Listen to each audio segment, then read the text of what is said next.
Hey, it's your local fish keeper Sabrina. Before we start, I have a confession to make. Today's video was supposed to be something completely different, but after editing it, I really didn't like how it turned out to be. So this video is today's video. Fair warning, it's going to be all over the place as it's not pre-planned or anything. So yeah.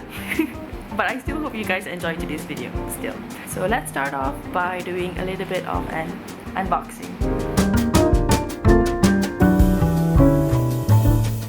Note to self, when doing unboxings, do not use a stool with wheels as a base.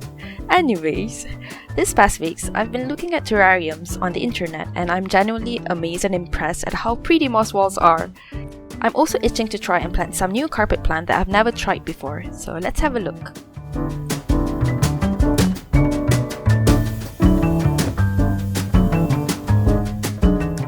The first item that we have is a tissue culture of Utricularia graminifolia from Tropica's 1-2 Grow. Tissue cultures are great as they don't carry any pests.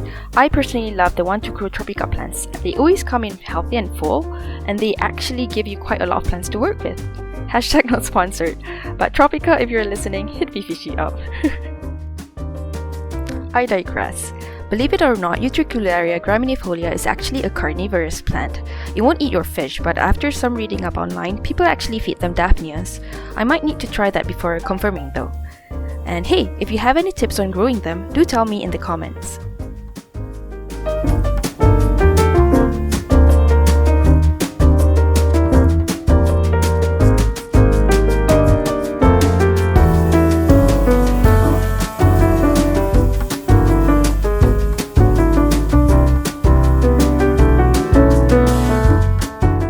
Next item, Java moss. As you might have guessed, I'm going to make a Java moss wall. I got 2 A4 sheets of Java moss. Honestly, this is more than enough, so I'm going to use the rest in other aquariums.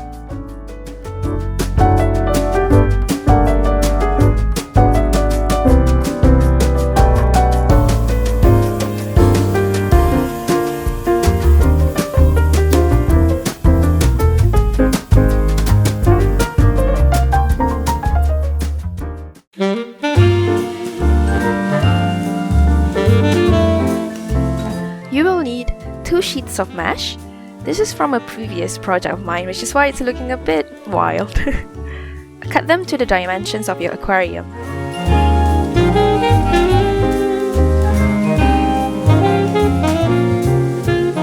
Next, you'll need a pair of scissors, your moss of choice, a spray bottle to keep your moss wet while you work, a few suction cups. This will help in sticking the moss mesh to the aquarium wall.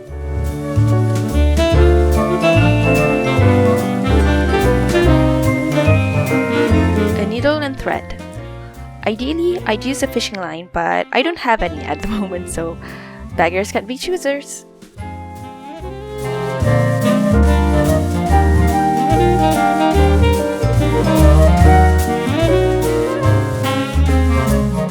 When working with moss, do not stack them onto each other, especially at the beginning stage, as this will cause the bottom part to rot.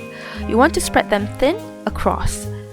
So, start arranging them onto your first layer of mesh and avoid overlapping them.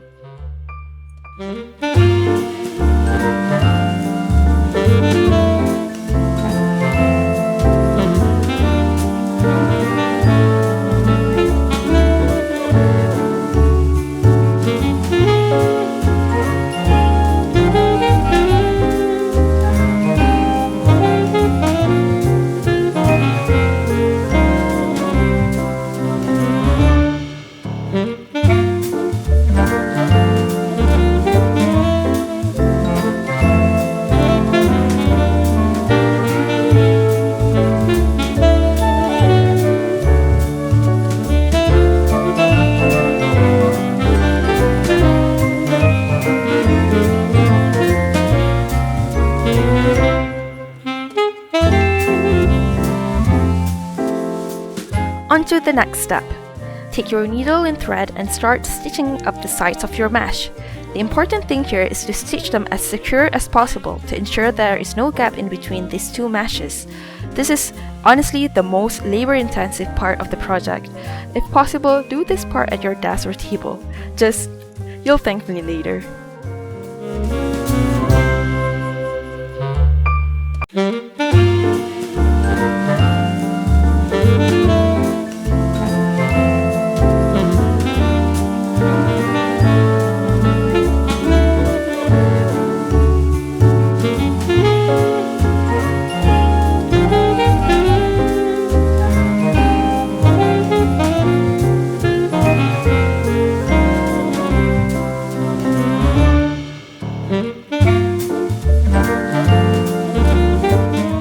One bad stitch job and a horrible back pain later.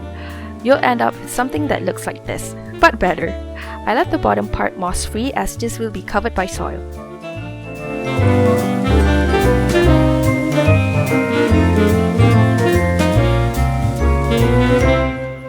Next step is this sucker. Cut or poke a hole in the corners of your mesh and stick the suction cups through it. The more suction cups you have, the more secure it'll be.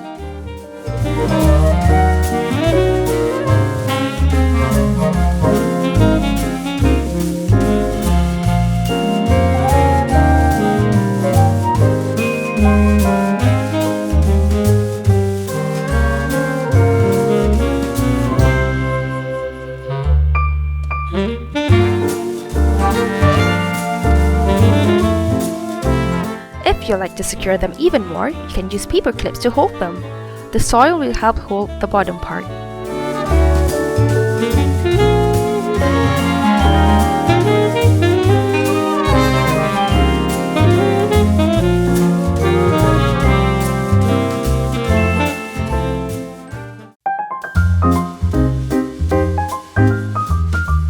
Now let's prepare the tissue cultures. I'm going to try and attempt to do this with one hand, but please be gentle with your plants.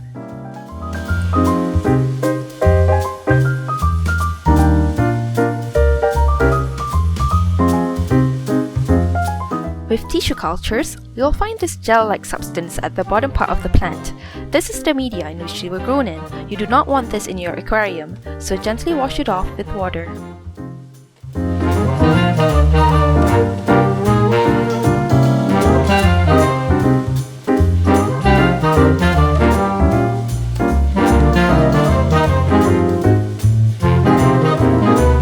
After washing, you can start dividing them into smaller chunks and start planting them.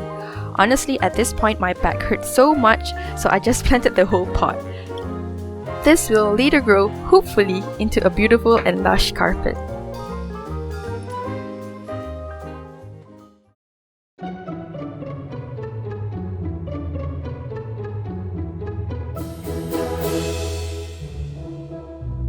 Juliet is my new female Galaxy koi betta. I got her from a local breeder. Her color seriously reminds me so much of a parrot. I'm happy that she's healthy and thriving. On a final note, unfortunately, due to current situations, some unethical breeders and fish keepers have been dumping their fish into sewers and other pools of water. Not only is it bad for the fish, it's really bad for the ecosystem. So let's not do that, people. It's not cool. I hope you've enjoyed today's video. Do like and subscribe if you'd like to see more content, and comment below as I love hearing from everyone. See you next time!